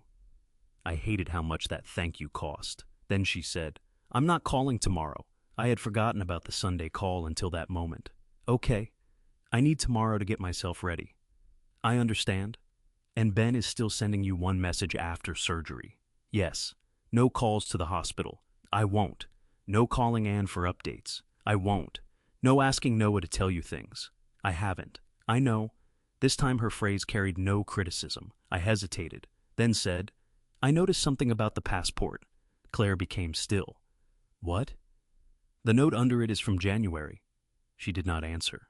I'm not asking you to explain it tonight. Good. But whatever leave this here for now meant it wasn't about Tuesday. No. There was progress in that one word. Was it about Mom's result? Claire took a long time. Partly. I wanted more. I could feel the question forming. What was the other part? Instead, I said, okay. She seemed almost disappointed. That's all? That's all? After a few seconds, she said, I'll explain it when I'm ready. I nearly answered that she had written those exact words months earlier. I did not. Fine. We hung up. Sunday was quiet. Too quiet. I went to church even though I had not been particularly consistent since Susan died. I sat in the same pew we used for years, 3 rows from the back, aisle side, because Susan hated climbing over people, and I hated being trapped against a wall. The pastor spoke about patience. I considered that unnecessarily personal. Afterward, a woman who knew Susan asked how Claire was doing. Busy, I said. It was not exactly a lie. It also was not an answer. For the first time that week, I understood why people sometimes use vague truths. I drove home and found myself thinking about January. Claire had come over with the gray envelope around 5 in the afternoon. I remembered because she stayed for chili. The basement restoration company had packed half their downstairs into plastic bins, and Claire was irritated because Ben had stored important documents in what she called the world's least waterproof drawer. She put the envelope in my safe herself. I had given Claire the code years ago. Susan knew it too. After dinner, Claire sat at my kitchen table longer than usual. I remembered asking whether she was all right. She said, "Just tired." Then she told me she was turning down a work trip to London. That memory returned so suddenly I stopped walking across the living room. London, not Paris. The trip had been scheduled for February. Claire's firm was helping renovate a hotel near Kensington, and she had been excited because it would have been her first international project since before Susan became ill. "What happened?" I had asked. "Nothing. I don't want to go." "You've been talking about it for 6 months." "I know. Is Ben upset about you traveling?" "No." "Work problem?" "No." "Then why cancel?" She gave me the eyebrow. "Because I don't want to go." I remembered being dissatisfied with that answer. I also remembered saying something like, "That's a long way to get in your career and then decide you don't like airplanes." Claire laughed, then changed the subject. I had not connected that conversation to the passport because there had been no reason to. Now there was. I searched my texts. February 3rd. Claire, London team leaves Thursday. Apparently I'm already regretting being responsible. Me, you can still go. Claire, nope, staying put for a while. Me, your loss. British food has improved since 1987. Claire, low bar, staying put for a while. I did not search anything else. That was enough to confirm the memory. Claire had deliberately left her passport at my house around the same time she began refusing international travel.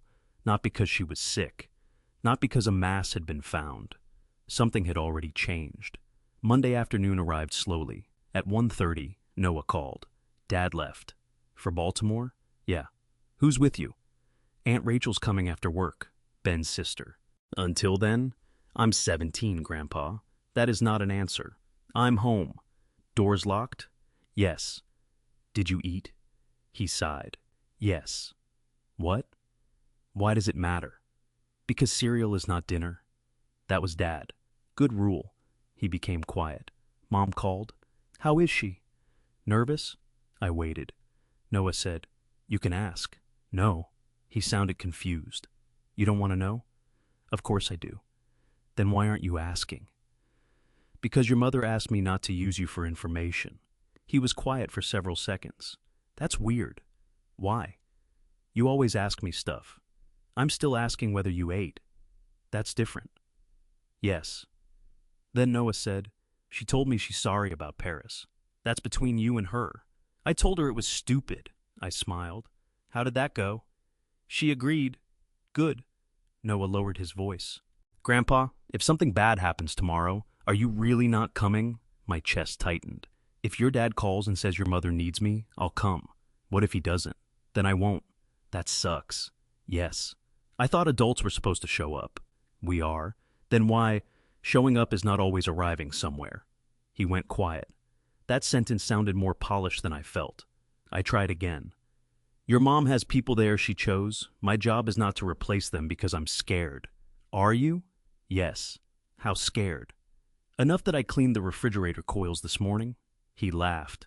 Grandma would have made fun of you. She did regularly. After we hung up, I went into the garage, not because it needed reorganizing, because Claire had predicted I would do it, and refusing suddenly felt childish. I sorted screws for an hour. At 5:17, my phone rang. Anne Sullivan. I stared at her name. I had not called her. That mattered. Hello? David, it's Anne. Hi. I'm with Claire. My hand tightened around the phone. Is she okay? Yes. Then Anne added, She asked me to call. That mattered even more. What does she need? To know whether you can do something for her. Yes. I answered too quickly. Anne almost laughed. You don't even know what it is. I'm working on flexibility. Apparently, then Claire came onto the line. Dad, I'm here. I need the passport. I frowned. For tomorrow? No. Then why? She exhaled. See how difficult this is for you? I almost asked another question, stopped. How do you want it? Anne's brother is driving through Westerville tonight on his way to Cincinnati. I knew Anne had a brother named Michael, but had met him maybe twice. He can pick it up, if that's okay. Yes. Claire went quiet, then said, You're not going to ask why? I am thinking about asking. That made her laugh, a real laugh, the first one I had heard from her in days. Okay, I'll tell you part of it. I sat down. In January, I made a deal with Ben. What kind? I had been putting off genetic counseling for almost 2 years. I said nothing. I kept finding reasons. Work. Yes. Travel. Yes. She paused. London was the last one. The memory settled into place. I was supposed to leave in February, she continued. I told Ben I would schedule the genetic counseling before I went, but you canceled London. Yes. And still didn't schedule it? Not immediately. What does the passport have to do with that? Claire took a breath. I knew myself. I waited. If I kept traveling, I could keep saying I'd deal with the testing after the next project.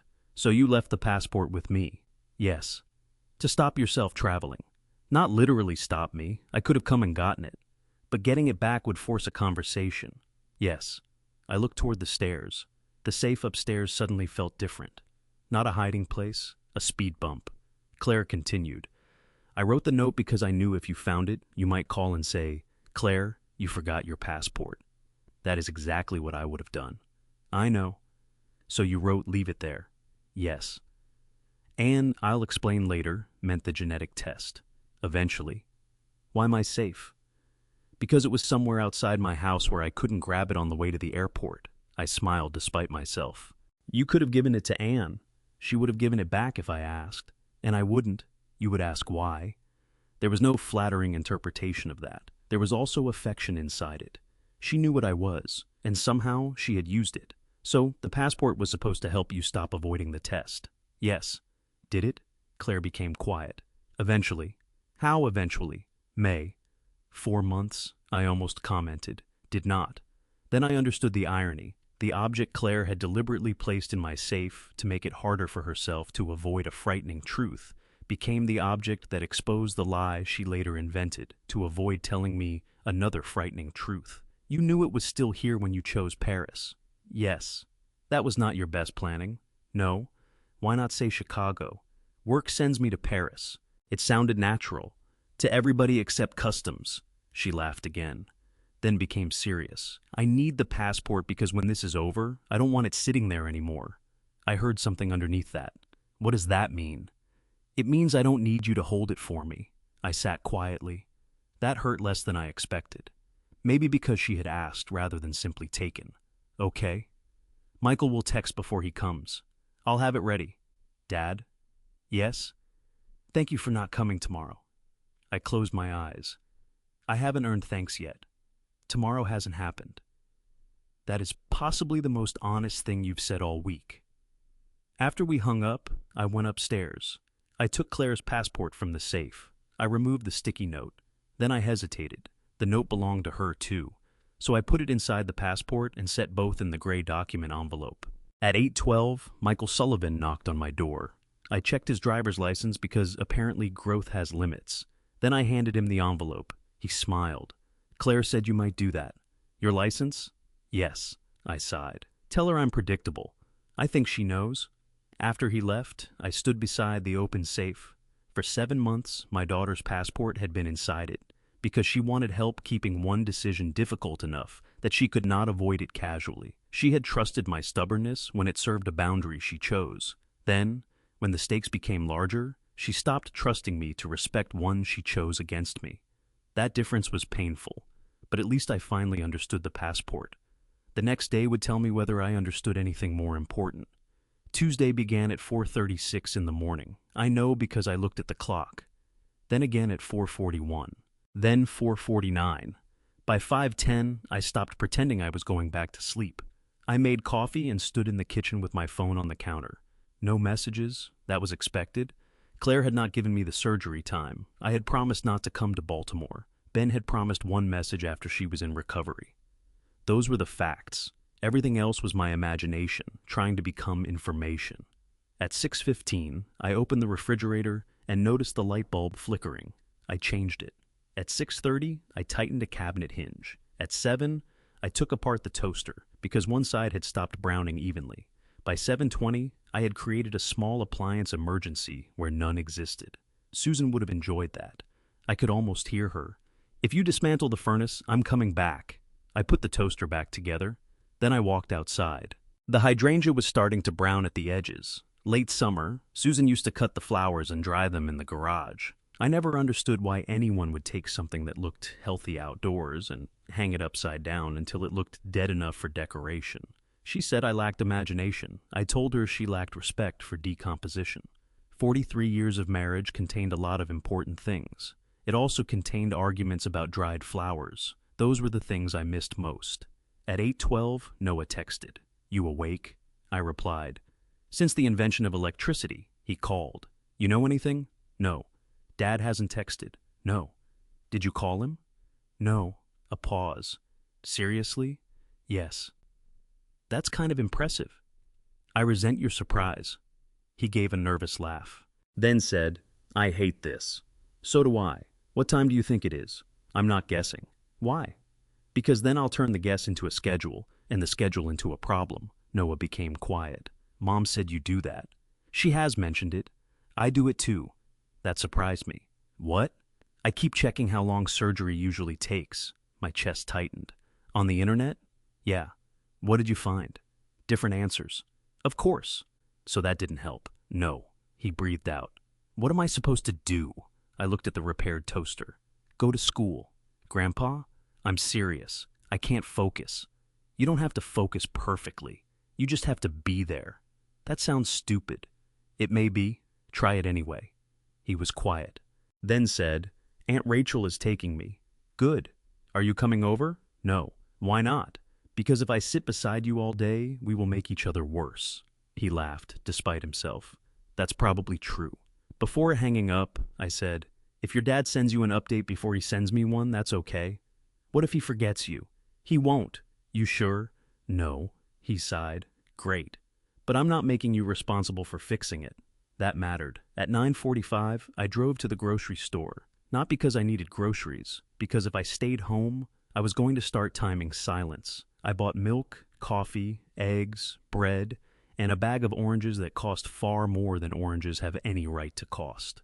At checkout, my phone vibrated. I nearly dropped my wallet. It was a pharmacy notification telling me my blood pressure prescription was ready. I laughed hard enough that the cashier looked concerned. "Everything okay, sir?" "Yes." Then I corrected myself. "No, but not because of the pharmacy." She wisely did not ask. At 11:23, Ben texted. "She is out of surgery and in recovery. Procedure went as planned. Surgeon did not see anything obviously concerning outside the ovary. Final pathology will take several days. Claire is stable." I read it once, then again, then a third time. Stable. Procedure went as planned. Nothing obviously concerning outside the ovary. Not pathology. Not certainty. Enough. I sat in my car in the grocery store parking lot and cried, quietly, not dramatically. My hands shook for about a minute, then stopped. I typed, "Thank you. Tell her I love her." No need to reply. I stared at the message before sending it. No question. That mattered more than it should have. Ben responded 10 minutes later. I told her. She said, "Good," then fell asleep. I smiled. That sounded like Claire. I drove home. The rest of Tuesday felt strange because the thing I had been waiting for had happened, but the thing everybody feared still had no answer. Pathology. Days. Not hours. I understood then why Claire wanted to wait until she had something definite before telling me. Surgery had ended. Uncertainty had not. At 6 that evening, Noah came over with Rachel. He walked through my front door and hugged me. At 17, he had mostly stopped doing that, unless somebody died or bought him food. I accepted it without comment.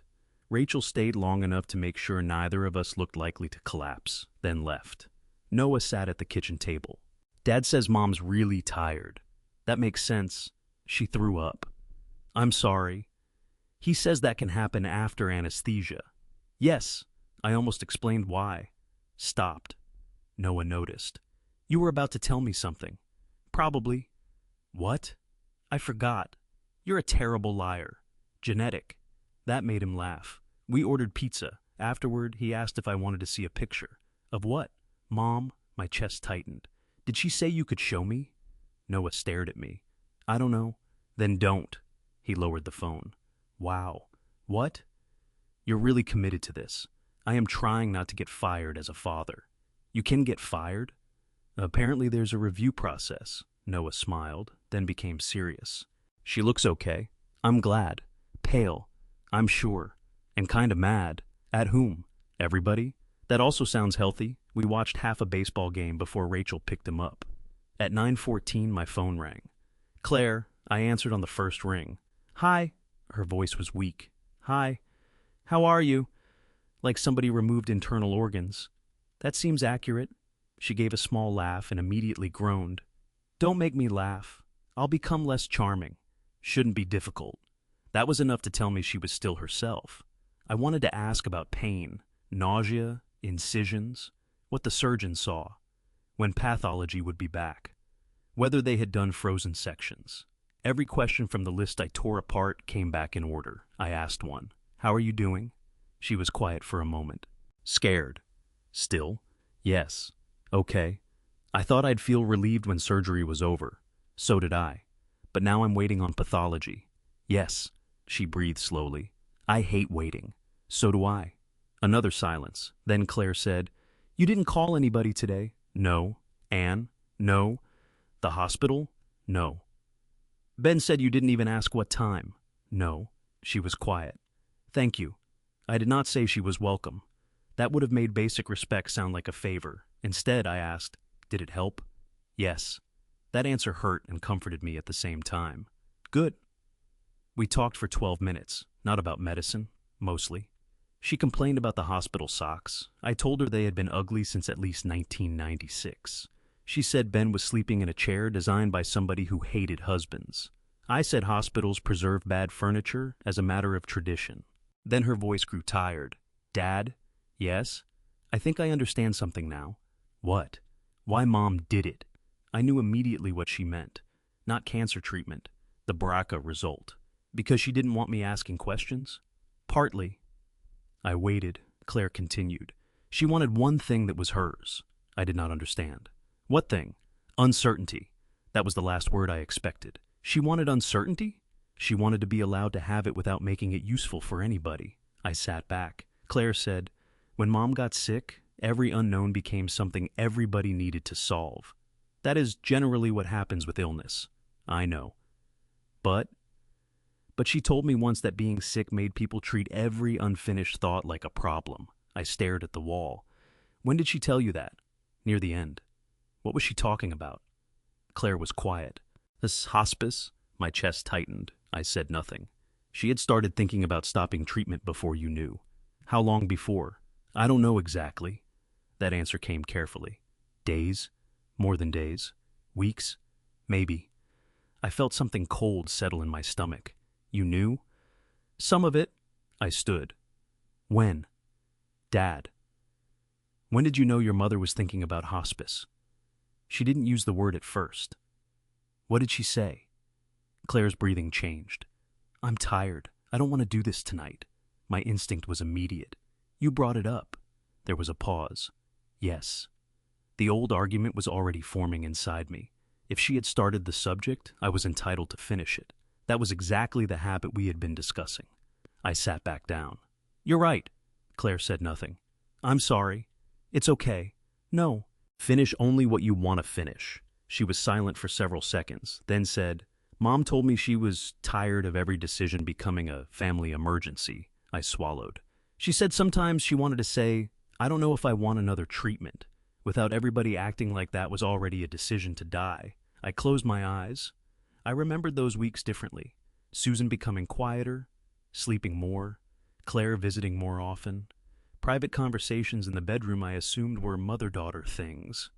Maybe they were, just not the way I imagined. Did I do that? I asked. Sometimes.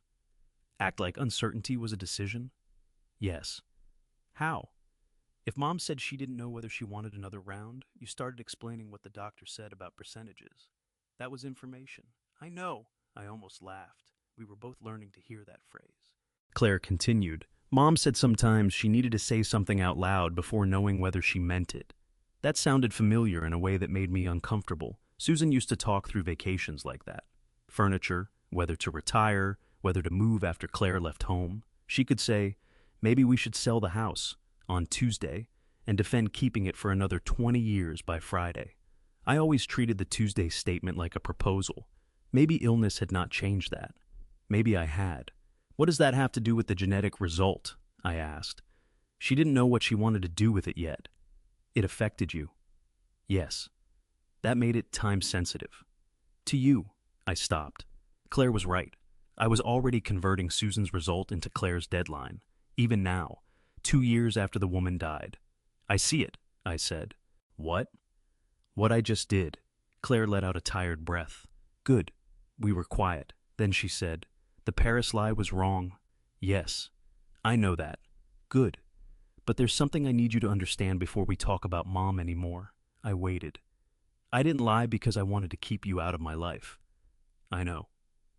I lied because I wanted to get through one decision without having to manage your reaction while I was making it. That sentence sat between us. There was no anger in it. That made it harder. I thought about the fake conference, the imaginary hotel, Ben rehearsing the passport story, Noah trying to remember which day she was supposedly coming home, all that effort, not to escape a father she hated, to avoid taking care of me while she was frightened herself. Did your mother feel that way too? I asked. Claire did not answer immediately.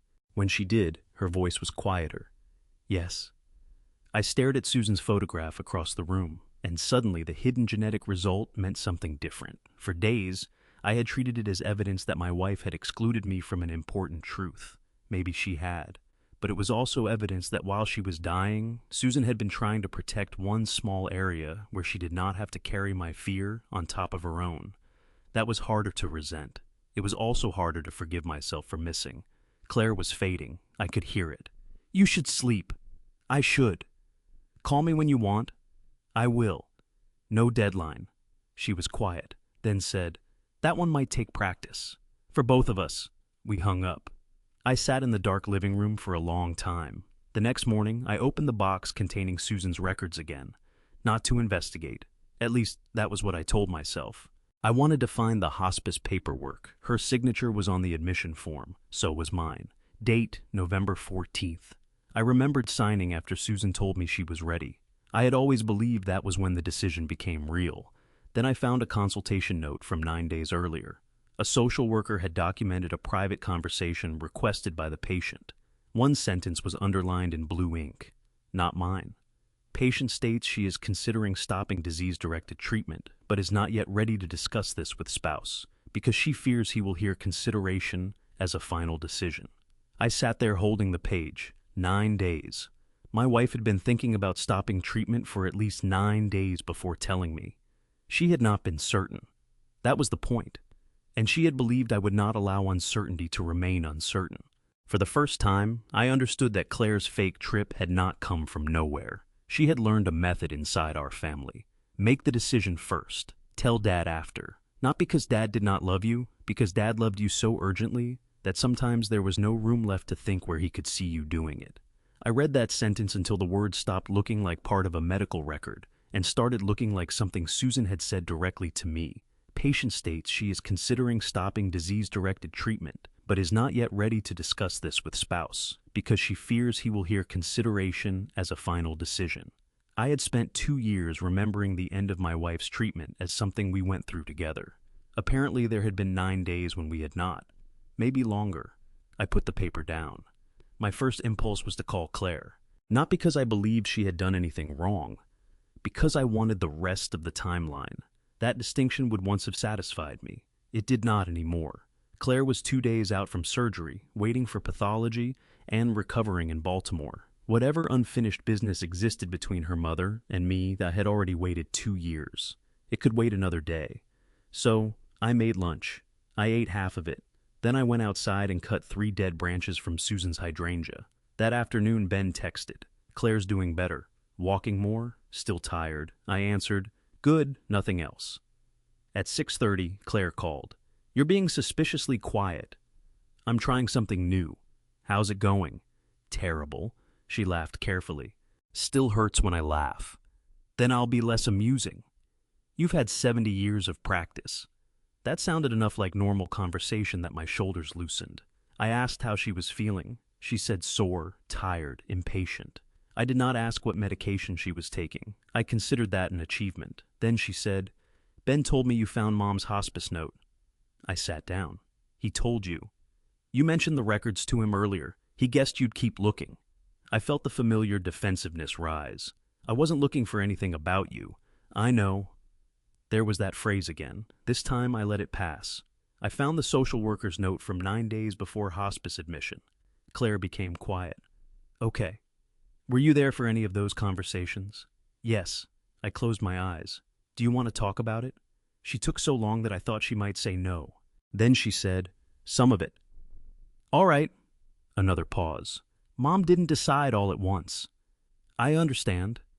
She was exhausted. One day she'd say she didn't want any more treatment. The next day she'd say maybe she could do one more cycle if it gave her more time.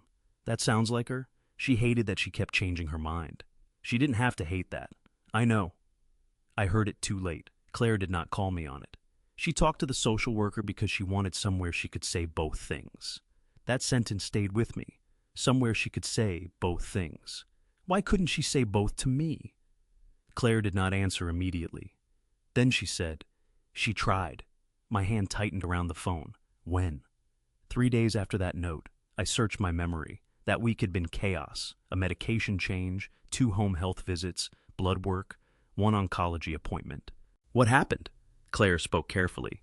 Mom was sitting in the bedroom. You were organizing pills at the kitchen counter. I could see it. Susan had a blue plastic weekly medication box with compartments large enough to store fishing lures. She said, David, I don't think I want another treatment.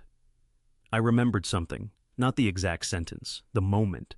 Susan in the doorway wearing the gray cardigan she loved, even though one sleeve had stretched longer than the other. I had been standing at the counter. I remember. What do you remember? I told her we didn't have to decide that night. Claire became quiet. Yes.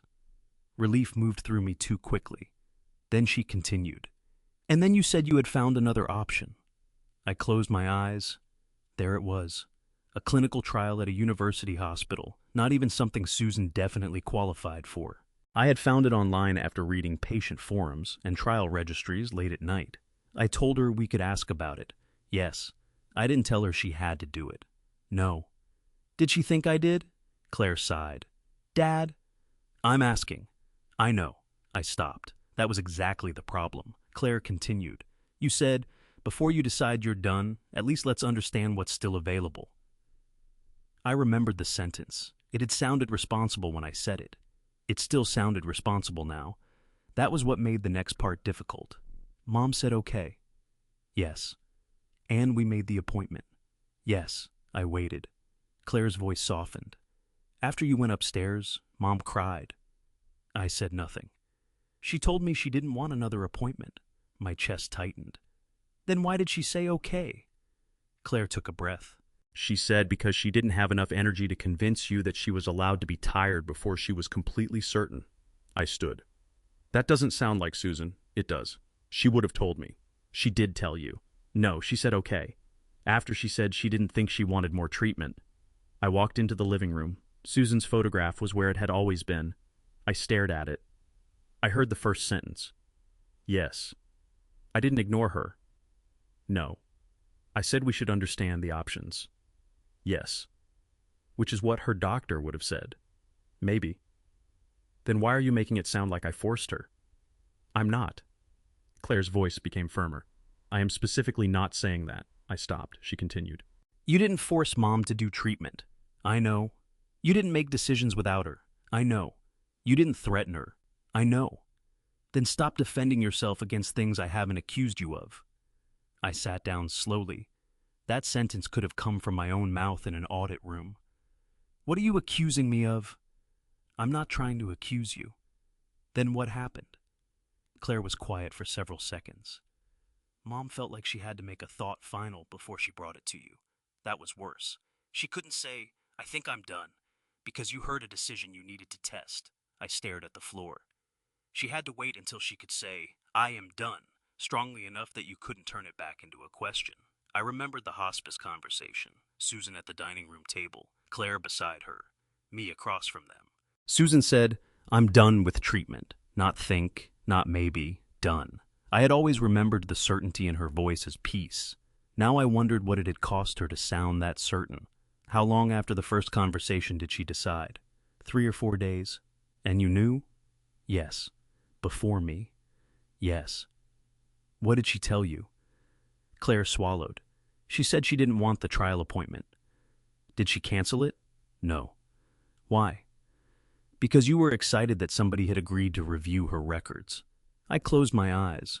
Excited was not the word I would have chosen. Hopeful, desperate. Those might have been closer. Did she go? Yes. I remembered the drive, 2 hours each way. Susan slept most of the return trip. The specialist had been kind. He explained that her condition and previous treatments made the trial unlikely to be appropriate. I had always remembered that appointment as one more avenue responsibly checked. What did Mom think about going? She told me she was doing it for you. I could not answer. Claire continued quickly. Dad, she didn't hate you for that. That is an impressive standard. I'm serious. So am I. She loved you. I know. She knew you were terrified. I was. She knew research was how you survived. That phrase bothered me. How I survived. Yes. What about how she survived? That's what I'm trying to tell you. I stood again. My body seemed unable to stay in one place while my memory changed shape. She went to a medical appointment she didn't want because I needed her to, Claire answered softly. Yes. I pressed my fingers against my eyes. Why didn't you tell me? Mom asked me not to. Why? She said if I told you, you'd feel guilty and then she'd have to take care of that too. I stopped moving. That was the lowest point. Not the secret test, not Paris, not the hospital. My dying wife had once chosen to protect me from knowing that my help had become another burden because she did not have enough strength left to comfort me about it. I sat down. For a while, Claire said nothing. Neither did I. Finally, I asked, did she regret the appointment? I don't know. You were there. That doesn't mean I know every thought she had. I nodded, even though she could not see me. Right. She was relieved when the doctor said the trial wasn't a good fit. I swallowed. And then? She told you she wanted hospice. Yes. You asked whether she was sure. I did. Once?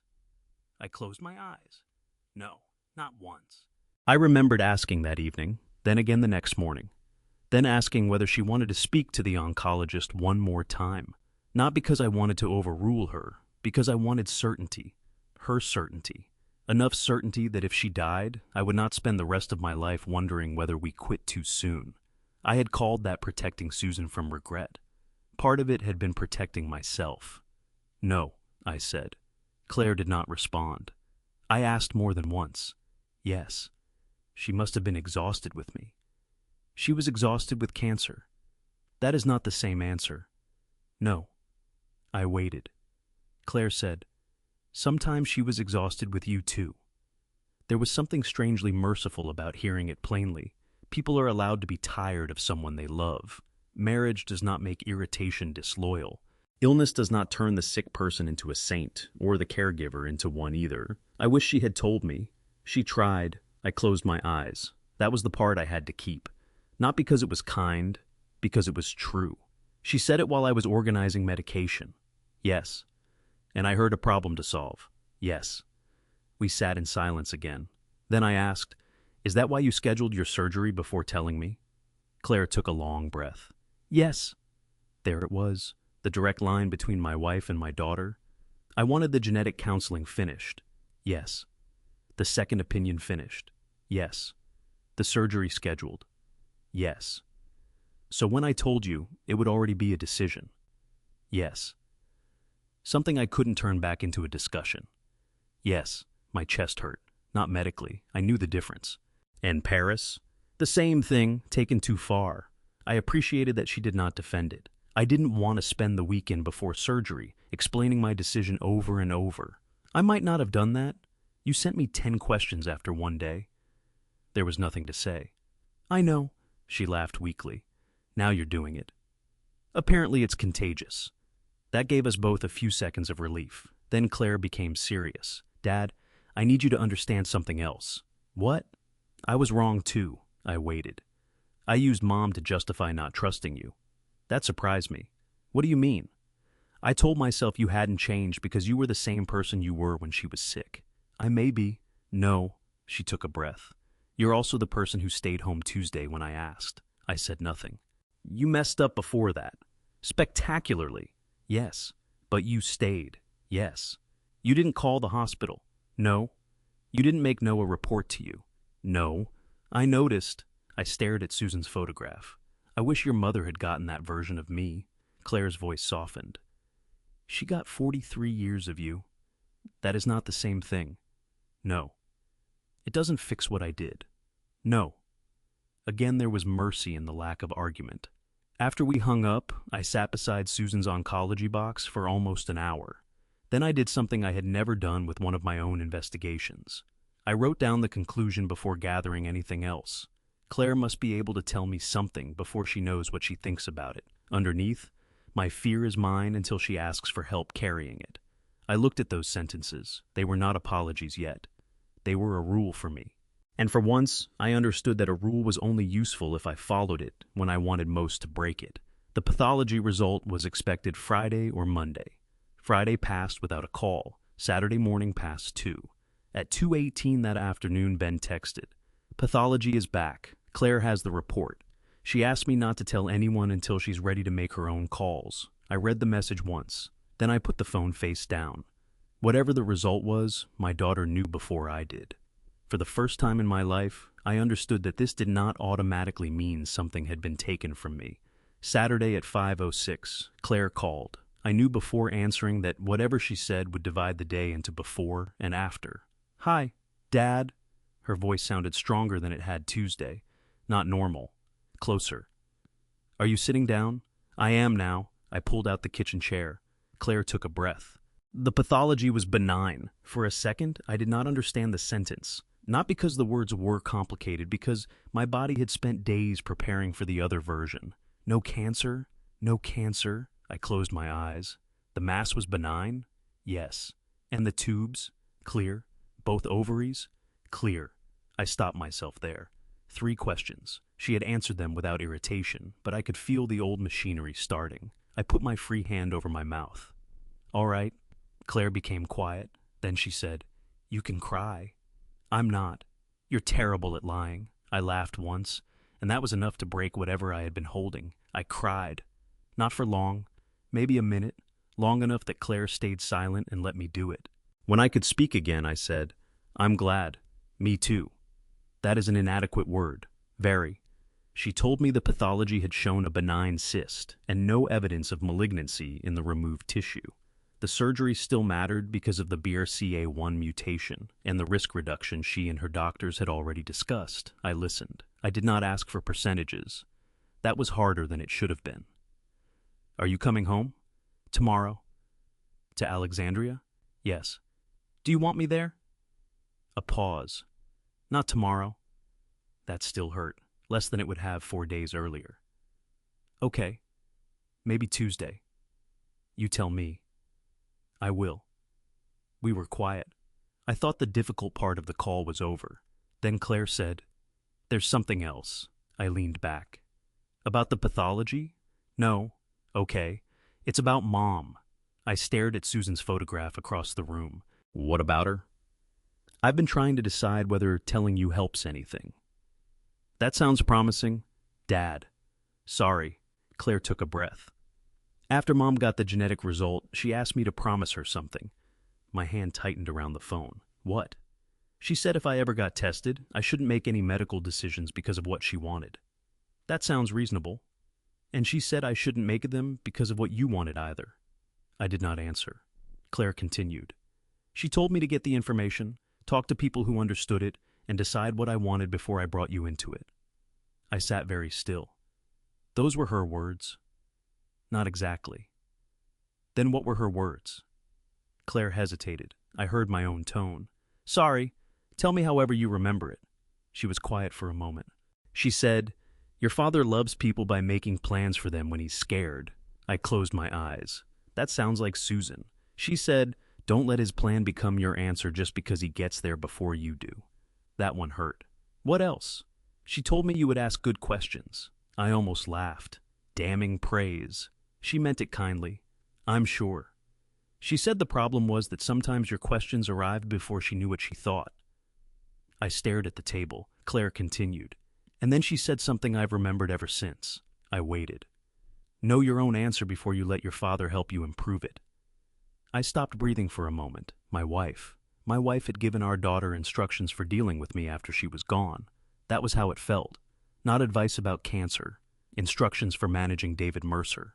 Did she tell you to keep the Betrayal result from me? No. Did she tell you to lie? No. Did she tell you to pretend you were in another country? No. Claire's answers were immediate. That mattered. What did she tell you? To wait until I knew what I wanted. And you turned that into Paris. Yes. Why? Because I was afraid knowing what I wanted wouldn't be enough once you were involved. I stood and walked toward the window. She didn't trust me. Claire became quiet. Dad. She was my wife for 43 years. I know. She trusted me with her finances, her doctors, her medication, her house, her mother when your grandmother got sick. Everything. Yes. But not an unfinished thought. Claire did not answer. I turned toward Susan's photograph. That's what you're saying. Yes. The word was quiet. It still landed hard. I had spent almost my entire adult life believing Susan and I told each other everything that mattered. That belief had already taken damage. The genetic result. The hospice note. Now this. She had not merely kept things from me when she was overwhelmed. She had identified a pattern in me clearly enough to warn our daughter about it. I need to get off the phone, I said. Claire sounded alarmed. Dad, I'm not angry at you. That isn't true. Fine. I'm angry at several people. Mom? Yes. She can't answer you. I know. Please don't turn this into something she did against you. That made the anger sharper. You just told me my wife advised our daughter how to keep me from influencing her after she died. No. That is exactly what you told me. I told you she wanted me to know what I thought before I asked what you thought. That is influence. Yes. So don't correct the word because you don't like how it sounds. Claire became silent. Immediately I regretted the tone. I'm sorry. No, she breathed out. You get to be hurt. That almost made it worse. I'll call you later. Okay. We hung up. I stood alone in the kitchen and discovered there is a particular kind of loneliness that comes from learning something new about someone who is dead. You cannot ask for context. You cannot hear tone. You cannot argue and then apologize over breakfast. The person remains exactly where memory left them while you have to move everything around them. I took Susan's oncology box from the office and placed it on the dining room table. For the last week, I had treated that box like evidence. Now I saw what was wrong with that. Susan's medical records could tell me dates, medications, appointments, what a social worker documented. They could not tell me whether she smiled when she called me Claire's risk manager. They could not tell me whether she regretted the clinical trial appointment. They could not tell me whether she planned to tell me about the BRCA result on Monday and simply became too sick on Sunday. A file is not a marriage. I knew that better than most people. I had still forgotten it. I found the Cape May photograph and set it beside the box. Susan with her hair across her face, laughing at me. I sat across from her. You could have told me, I said. The photograph offered the level of response I deserved. I thought about the trial appointment. I had wanted certainty before allowing Susan to stop. Not certainty for her. For me. I wanted to know we had checked every door before closing one. That had sounded like love. It had been love. It had also been fear wearing a useful shirt. Both could be true. Then I thought about Claire. She had inherited the opposite strategy. If Dad turns uncertainty into action, don't show him uncertainty. Bring him completed decisions. Bring him results. Bring him answers too late to become discussions. That strategy had probably protected her sometimes. Then she had pushed it too far. A fake flight. A fake conference. An imaginary hotel. Her husband lying about seeing a passport. Her son trying to remember a return date for a trip that did not exist. My behavior explained why that strategy felt attractive. It did not make the strategy harmless. That distinction became important. Guilt can become another kind of selfishness if you use it to make everybody else innocent. I had done something wrong. Claire had too. Susan had made choices I wished she had made differently. Ben had participated in a lie. Noah had been given responsibility he should never have carried. Understanding the pattern did not require erasing anyone's part in it. At 7:15, Claire texted, "I'm sorry. Mom never told me to lie to you. That was mine. I read it." Did not answer immediately. 5 minutes later, and I should never have involved Noah. That one mattered more. I typed, "I agree," then erased it. Too cold? I tried again. "Thank you for saying that. I also understand why you thought you needed distance from my questions. Both things can be true." I sent it. Claire replied, "Yes." I sat with that for a while. Then wrote, "When you're home and feeling up to it, I want the four of us to talk. You, Ben, Noah, me. Not about your medical details, about how we handled this." She took several minutes. "Tuesday dinner?" I smiled despite myself. The woman had just had surgery and was scheduling family accountability around dinner. Susan would have approved, only if you feel well enough. Claire, "I'll decide Tuesday." I laughed. Good answer. Sunday afternoon she went home. I did not drive to Alexandria. Ben sent one message, "Home safe, she's sleeping." I answered, "Thanks." Monday passed without family meetings. I did not ask for one. That was part of the work. Tuesday morning, Claire texted, "Dinner at 6, our house. I'm up for it." I spent the afternoon deciding what I wanted to say. Then I caught myself building another interrogation. So I threw away the outline. I kept 3 sentences. I wrote them on an index card. "I was wrong to make your uncertainty feel unsafe around me. You were wrong to replace a boundary with a lie. Noah never carries our secrets again." I put the card in my pocket. Then I took Susan's genetic report out of the oncology box. For a moment, I thought about bringing it. Evidence, history, context. I put it back. Susan was part of why we had arrived here. She did not need to be used as a witness. Before leaving for Claire's house, I closed the oncology box and returned it to the closet. Not because I was finished grieving. Not because I had forgiven everybody. Because whatever happened next had to involve the people who were still alive, enough to answer for themselves. At 5:58, I parked outside Claire and Ben's house. Noah's Honda was in the driveway, Ben's SUV beside it. Claire's Lexus had returned from whatever garage had hidden it during the imaginary trip to Paris. I sat in my car for another minute. Then I looked at the 3 sentences on the index card. For most of my life, when a problem involved facts, I believed the person with the best questions had an advantage. That evening I understood something I should have learned much earlier. Family conversations are not investigations. If somebody has to lose for the truth to become clear, you may be solving the wrong problem. I put the card back in my pocket and walked toward the front door. For the first time since finding Claire's passport, I was not going there to discover what she had hidden. I was going to make sure none of us ever needed another Paris. I rang the bell instead of using the key Claire had given me years earlier. That was not symbolism. At least, I told myself it wasn't. Ben opened the door. "Come in." Claire was sitting at the dining room table in loose gray pants and one of Ben's old sweatshirts.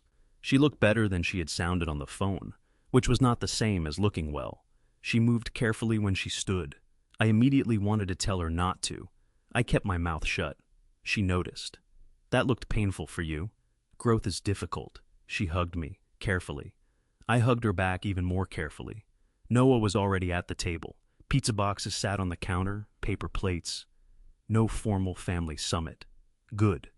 The more important a conversation is, the more suspicious I become of matching napkins. We ate first. That was Claire's decision. Nobody discussed Paris, nobody discussed cancer. Noah told us about a teacher who had accidentally projected his fantasy football lineup during algebra. Ben complained about a subcontractor who had parked across their driveway.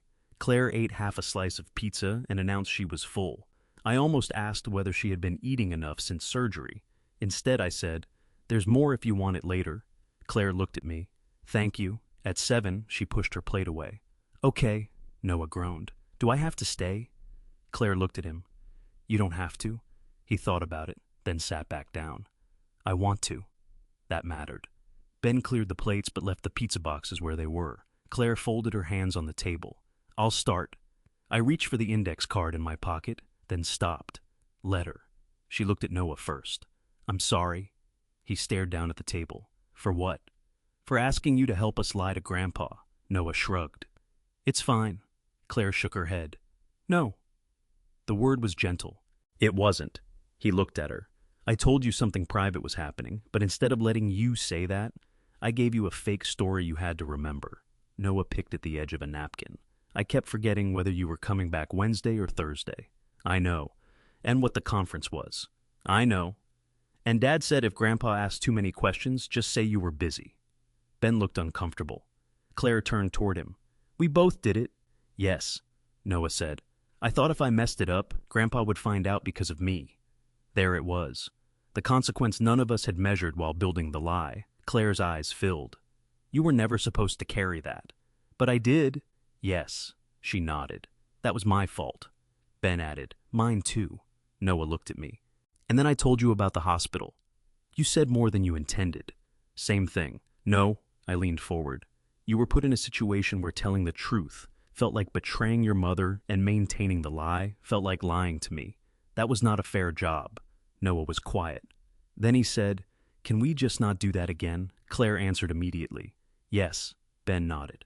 Yes. I said, agreed. Noah looked relieved. Then he pointed at me. You also can't interrogate me. I almost smiled. Define interrogate. 3 people stared at me. I raised both hands. Withdrawn. That helped. Then Claire looked at Ben. You should say your part. He sat straighter. I told your dad I saw your passport. Yes. I knew I hadn't. Yes. I shouldn't have done that. I waited. Ben looked at me. I thought one specific detail would make you stop asking. It almost did. That's why I used it. At least he was honest. What did you want to tell me instead?